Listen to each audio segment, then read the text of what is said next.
Mr. President, my name is Elton Boba, work with the Joy News. I want to find out, what are you leaders dealing with the push factors, the factors that get people to the seas and the Sahara to cross to Europe in search of better lives? And to Your Excellency, Mr. Macron, you have said that you are looking forward to an Africa that is strong. But we know that France's support to Africa has over the years geared towards the Francophone region. In this new partnership, are you looking at a position where Africa is looked at as one continent, regardless of where the colonial masters came from? Thank you very much. I hope that the comments I'm about to make will not offend the questioner too much and some people around here. I think there is a fundamental misstatement of the issue in the question. We can no longer continue to make policy for ourselves, in our country, in our region, in our continent, on the basis of whatever support the Western world or France or the European Union can give us. It will not work. It has not worked, and it will not work. Our responsibility is to charter a path which is about how we can develop our nations ourselves. It is not right for a country like Ghana, 60 years after independence, to still have its health and education budgets being financed on the basis of the generosity and charity of European taxpayers.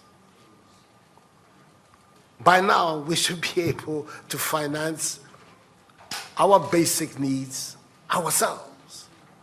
And if we are going to look at the next 60 years as a period of transition, a period whereby we can stand on our own feet, our perspective has not to be what the French taxpayer decides to do with whatever surpluses that they have in France. They're welcome.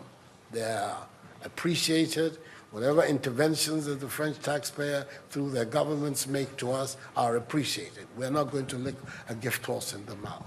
But this continent, with all that has happened, is still today the repository of at least 30% of the most important minerals of the world. It's a continent of vast, arable, and fertile lands. It has the youngest population of any of the continents in the world. So it has the energy and the dynamism. We've seen it. These young men who are showing so much resilience and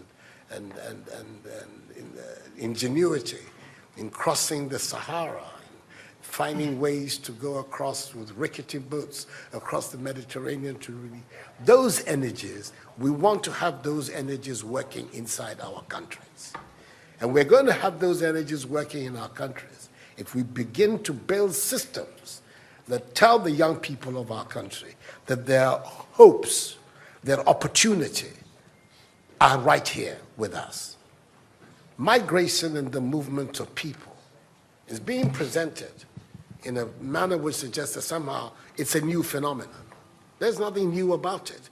It's as old as man, the movement of people. And it has always been linked to the same thing. The failure of where you are to provide you with an opportunity, so you move somewhere else. Those of you who are familiar with 19th century European history would know that the biggest wave of immigration in 19th century Europe, the latter part of it, came from Ireland and from Italy. Waves upon waves, generations of Italians and the Irish people left their countries to seek the American paradise, largely because Ireland was not working, Italy was not working. Today, you don't hear it. Italian young people are in Italy. Irish young people are in Ireland. We want young Africans to stay in Africa. And how are they?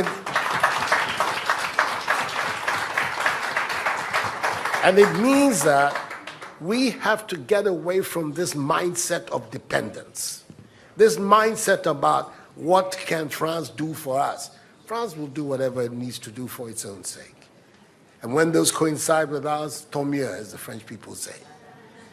But our main responsibility as leaders, as citizens, is what we need to do to grow our own countries. What are the institutions that work, that would allow us to have good governance, to have accountable governance, to make sure that the monies that are placed at the disposal of leaders are used for the interests of the state and not for those of the leaders, to have systems that allow for accountability, that allow for diversity, that allow for people to be able to express themselves and contribute to fashioning the public will and the public interest.